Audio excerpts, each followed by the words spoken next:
현대차의 사업 가운데 최근 뜨거운 감자로 떠오르고 있는 사업이 있습니다. 바로 인증중고차 사업이죠. 하지만 수치로 접근해보면 사실 현대차가 중고차 사업을 통해 벌어들일 수 있는 돈은 그렇게 크지는 않습니다. 현대차는 2025년까지 국내 중고차 시장의 4.15% 정도 점유율을 가져올 계획을 세우고 있는데 현재 연간 국내 중고차 거래액이 약 30조 원 정도거든요. 그럼 대충 계산 때려보면 현대차가 중고차 시장에서 매년 1조 원이 살짝 넘는 수준의 매출을 낼 수 있다는 건데 2022년 연결 기준 현대차 매출이 142조 원이에요. 중고차 시장에서 아무리 매출을 잘 내봤자 전체 매출의 1%에도 한참 못 미친다는 거죠. 그렇다면 현대차는 왜 이 사업에 뛰어든 걸까요?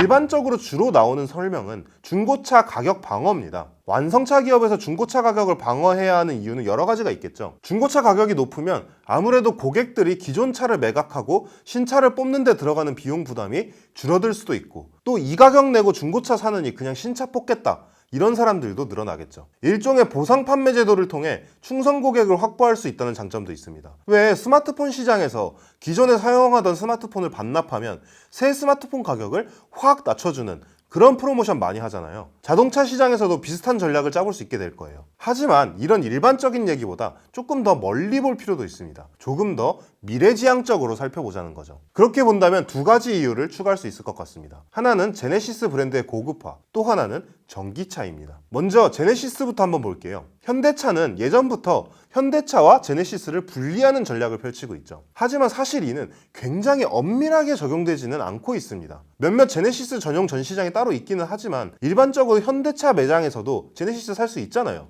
그리고 서비스 역시 블루엔즈에서 제네시스와 현대차 모두 받을 수 있죠. 토요타의 프리미엄 브랜드 렉서스와 비교해보면 확연하게 차이가 납니다. 렉서스는 토요타와 매장도 서비스 센터도 확실하게 분리가 돼 있거든요. 모르는 사람은 아예 다른 회사라고 생각할 정도죠. 현대차는 이번 인증중고차 사업에서는 제네시스와 현대차를 확실하게 구분하고 있습니다. 제네시스 브랜드관을 따로 마련했고 현대차와 제네시스 중고 매물 검수 항목에서도 차이가 있어요. 현대차는 272개 항목을 점검하지만 제네시스는 287개, 15개 더 많은 항목을 점검하죠. 구매 페이지 디자인만 보더라도 현대차 구매 페이지는 전체적으로 밝고 트렌디한 느낌을 주는 반면 제네시스 구매 페이지는 블랙톤으로 꾸며져 있어 어둡지만 고급스러운 느낌을 줍니다. 실제로 현대차는 사업성 측면에서도 인증중고차 사업에서 제네시스 라인에 좀 더 집중할 것으로 예상되고 있어요. 왜냐하면 지금 현대차의 인증중고차 가격이 기존 중고차 거래 플랫폼인 K카 같은 곳보다 조금 비싼 정도인데 이 정도면 사실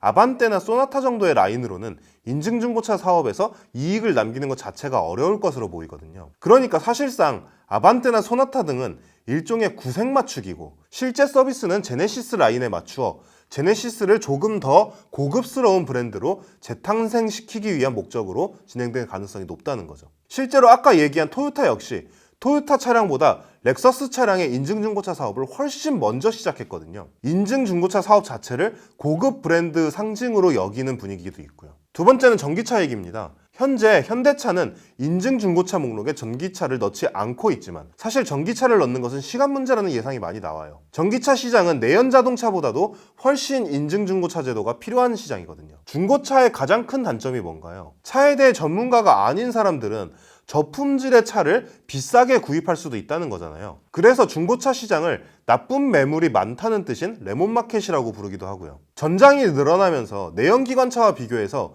일반 소비자가 제품의 이상을 알기가 더욱 어려워졌고 배터리의 상태, 심지어 화재 문제까지 종종 발생하는 것이 현재 전기차잖아요. 그럼 사실 중고차 시장에서 가장 신뢰가 어려운 매물이 바로 전기차라고 할 수 있겠죠. 전기차 자체가 이렇게 떠오른 게 얼마 되지 않았으니까 아직 중고차 시장에 전기차 매물이 많이 없기는 하지만 이제 연식이 10년이 넘어가는 전기차들이 중고로 시장에 풀리기 시작하면 그때부터는 문제가 심각해질 수도 있겠죠. 중고로 팔린 전기차에서 문제가 발생했을 때 소비자들은 중고차의 문제가 아니라 전기차의 문제로 접근할 가능성이 높으니까요. 그러니까 현대차는 중고차 시장에 나오게 될 전기차들의 상태를 좀 더 엄밀하게 관리해야 할 필요가 발생하고 여기에 가장 잘 들어맞는 사업이 바로 인증중고차 제도인 거죠. 그러니 어찌 보면 현대차가 인증중고차 제도를 시작한 이유 중에는 인증중고차 제도가 앞으로 열릴 전기중고차 시장에서 꼭 필요한 제도라는 판단이 들어가 있을 가능성이 높을 거예요. 현대차의 중고차 사업은 단순히 국내만 보고 시작한 것이 아닙니다. 법적인 문제 때문에 이제 국내에서 시작했을 뿐 이미 미국 등에서는 인증중고차 사업을 진행하고 있었죠. 현대차의 중고차 사업이 단순히 돈을 위해서가 아니라